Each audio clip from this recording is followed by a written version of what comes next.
Stay tuned to see how I made these delicious ribs, inspired by Post 10.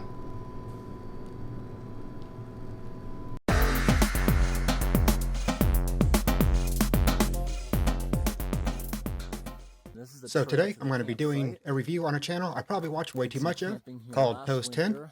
I'll put a link to his video and his channel down in the description below. He normally does things like camping and culvert clean out, beaver dams, stuff like that. But he recently made this smoker out of a propane tank. So I'm going to be doing a review of this video that he gave me permission to do, and then I'm going to be recreating what he made just to see how well I like it. So as you can see here, this is propane tank. If I was him, I would, just to block the direct heat, because he's not doing an offset style, it's more of a barrel. On top of these rebar pieces, I would put a plate down, like a big piece of steel or something, so you can block the heat from directly hitting the meat that he's going to be doing. Couple hours ahead of time just to create the coals. So yeah, a couple hours before he gets started, he gets all this filled up all the way up in the top. Just that is a lot of wood, but massive flames possibly. He does make a lot of coals out of it. Bottom of it there's all softwood, pine, aspen. Up top is all solid oak and maple. We'll light it up in the morning. You can use softwood to start a fire to make your coals. About 5 minutes later, that kindling at the bottom is running hot. Look at that. It's going all the way up inside the logs now. Let that go for a couple hours, I'm assuming. We're doing good. Hopefully it doesn't go out. After starting it up, the majority of the smoke is gone. It's starting to make nice, clean now. A little bit blue smoke. That's what you want. Close to that point where we'll be able to start cooking stuff. Maybe another hour. Once the flames go away and it's just glowing coals, then we'll throw a little bit of wood on top of it that has more high moisture in it to create tons of smoke. For the time being, we're gonna go prepare some meat. So yeah, in the video, there's a squirrel getting mad at him the entire time. With this, which is really good. So I'm not gonna be doing all of these seasonings. One, I couldn't find them all, and two, I just didn't have that much to cook. So I'm not gonna be doing this maple bacon. I'm going to be doing a salt and pepper rib. I'm not going to be doing sweet. I'm going to put pepper all over it, a ton of it, maybe even some whole peppercorn. And then we're going to put this all season purpose. I have an AP rub from Goldie's, so I'm going to use in place of that. Put some burger seasoning on to see how it is. Then he does a rosemary one and basil, and I just used Italian seasoning instead. But this is the all-purpose rub. He's just going to put that on heavily on that tenderloin. Next one, I'm gonna put this one is salt on it. The rosemary and basil. That's basil, rosemary. Like I said, I'm just going to use some Italian seasoning for mine. When we get to the kitchen, I'll show you how to make it so you don't have to wash your hands between everything. Just put some plastic on the seasoning bottles. Make sure you get every side of it. And then here he's just doing the salt and pepper ribs. I think he put a little bit of the AP on there.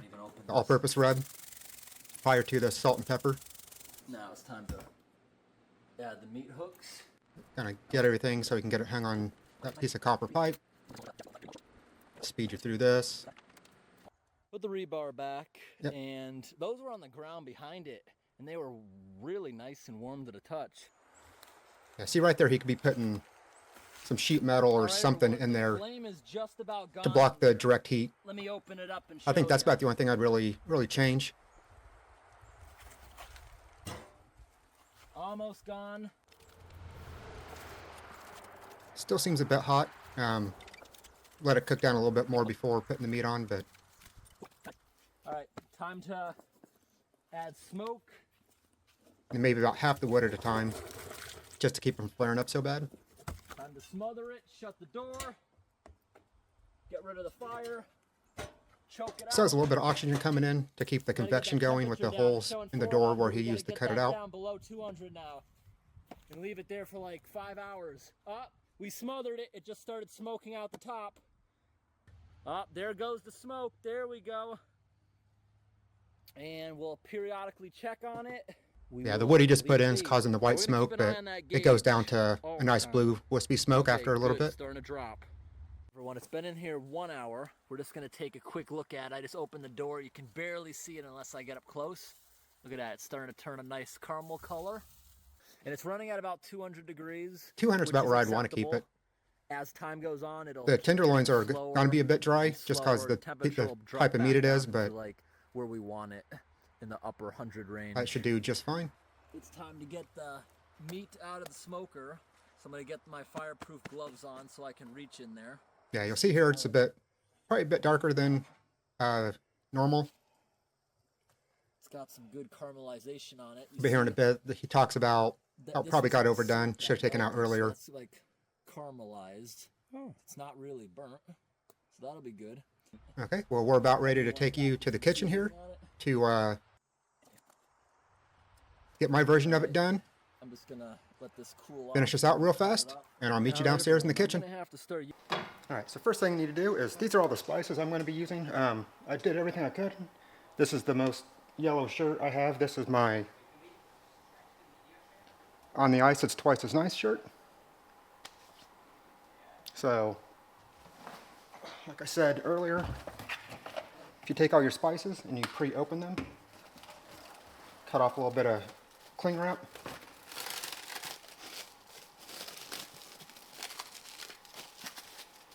you can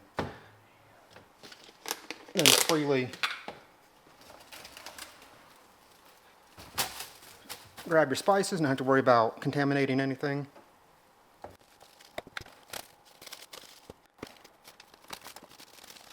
Okay, now I'll get that out of the way. I'm just doing pork ribs. Just go ahead and let that drain in.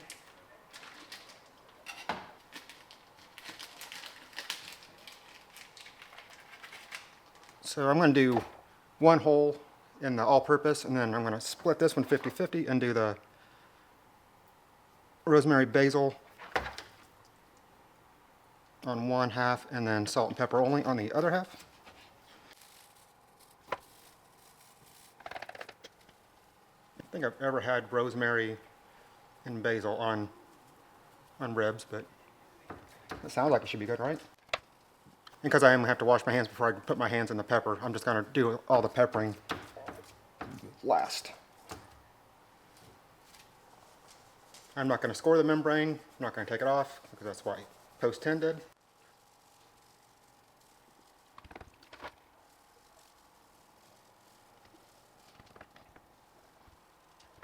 That one's all done. Wash my hands for the pepper.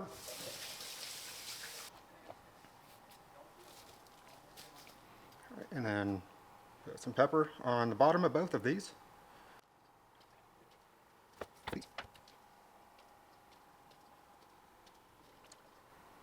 All right, so I'm going to get these guys put in the fridge for a few hours. And after that, the next time you see me, we'll be out at the smoker. Of course, I don't have a drum smoker like he uses, so we're just going to use the Workhorse and smoke these guys up.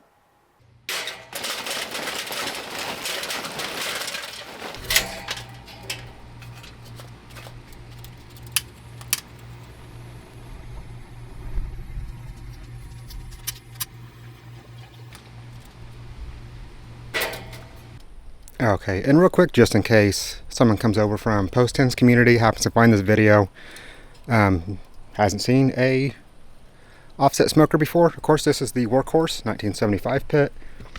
How it works is you have a door here that lets air in. Normally you would shut that and then control your air with that, but most of the time I will leave that completely closed and just leave that much of an air gap to let air in. But there are times where I close that down and I use the butterfly. Then all your wood and heat and smoke is generated in this area. Widen that out. In this area here. And then we have an opening. Alright. Piece of metal stops here. And all the heat and smoke goes. And then this stops all the grease from coming back into your firebox. And then your smoke chamber. Meat, all that goes here. You usually have a hot spot on this side where the heat comes directly up. Heat will come to the top here, come back down, and then up the smokestack. Or then you use a damper up here to control how much heat and smoke is able to get out, and also closing that down makes everything cooler. So yeah, just in case you needed to know about how a offset worked, there you go. Alright, so I don't know how well you can see it. Yeah, you can see it pretty good. We got some flame shooting out the top of our chimney here, so it's time to go ahead and get our wood on.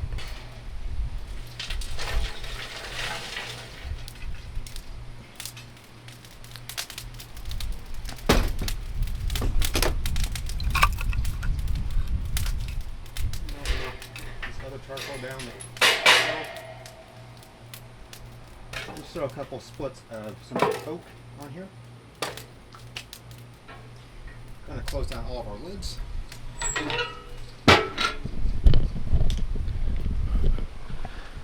And close that down. Open this all the way. And just to make sure our fire doesn't die out while it's young, open this door and let it go. So once we have some nice blue smoke instead of the white crap that's going to be coming out here in a few minutes, we'll actually be able to put our meat on. We're going to get it up to about 275, let it sit there for a couple hours, then we'll bump the temps up a little bit. Alright, we're still a little low on our temps here. There we go. So I'm going to take another split here, take a bigger one since we have a fire going. Get that put on. Hopefully that'll combust here shortly, and we can get our ribs going. About 225, 275 up here, 275, and 225 over there. So I'm gonna go ahead and sit you guys down, and we can go ahead and get our pork ribs on. Got our lid open. See here, I have the meter probe in just to monitor ambient temperatures, not really worry about the internal temp, just have some water in there. So I have our all-purpose ribs, our rosemary ribs, and our salt and pepper only ribs. And if you guys want to see more on this grill, I do have a review on this. I came up about a month ago. I'll go ahead and put a link in the description or up in the corner there for you. Go ahead and check that out. If you do have any other questions that I don't cover in there, just go ahead and let me know down in the comments. Alright, gonna go ahead and just, first time we're throwing a split on since we put the meat on, so whenever we get down to about here, and we're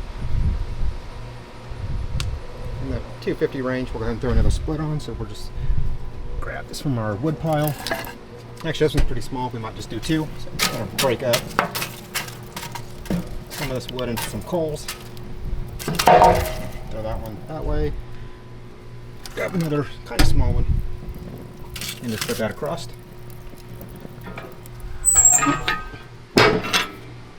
Alright, I'll just keep this up. Actually, while we're here, I guess I'll go ahead and show you. It's been about 45 minutes. Just got a little bit of temp on the one here, so what I'm going to do eventually is I'll take this one, swap it with these two, because you can tell it's got some sweating here, so it's taking more heat on than these. So just keep everything even. I'll swap them around here in about an hour, probably whenever I throw a few more splits on. Might bring it back, I don't know yet. We'll see. Like I said before, we're gonna take these ribs, move them over there, put this set here.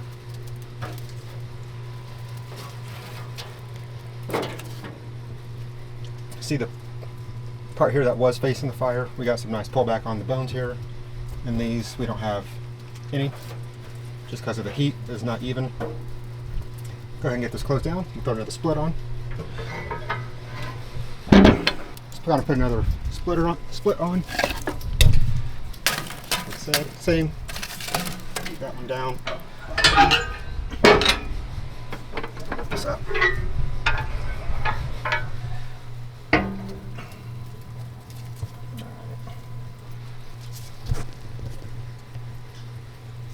So the rosemary ones, Not very tender.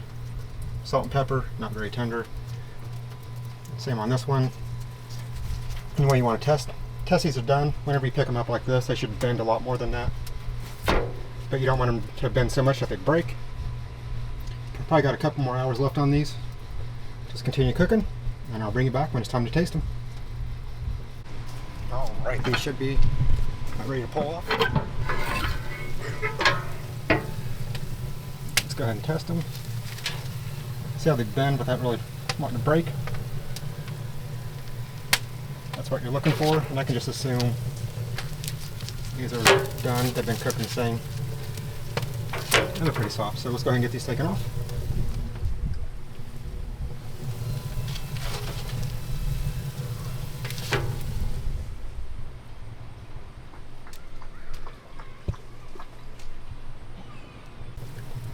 Just put our pan over here.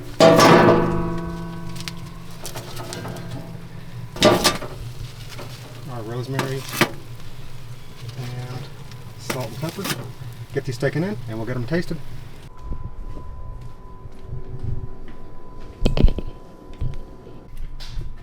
Alright, see here, it's been a few minutes since I brought these in. They're still extremely hot, so I did go ahead and get one cut out of each. Again, here we have the rosemary, salt and pepper only, and then the all-purpose rub. Let's go ahead and give these guys a taste test. We're going to start with the rosemary one. This is the one I'm most interested in, or most curious about, so go ahead and give that a shot.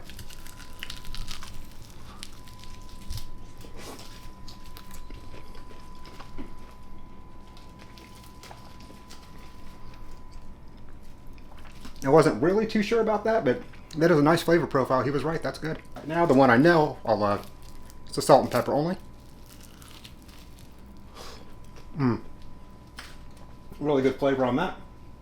I love just classic salt and pepper. And then let's go with the all-purpose. I may prefer the salt and pepper just a touch more, but hey, they're all great. Really can't go too wrong with ribs. If you like this video, like and subscribe. While you're at it, go check out Post 10. I'll put a link to his channel down in the description and up in a card. Yeah, I hope you enjoyed this video, and I'll see you in the next one. Be sure to check out this other amazing video.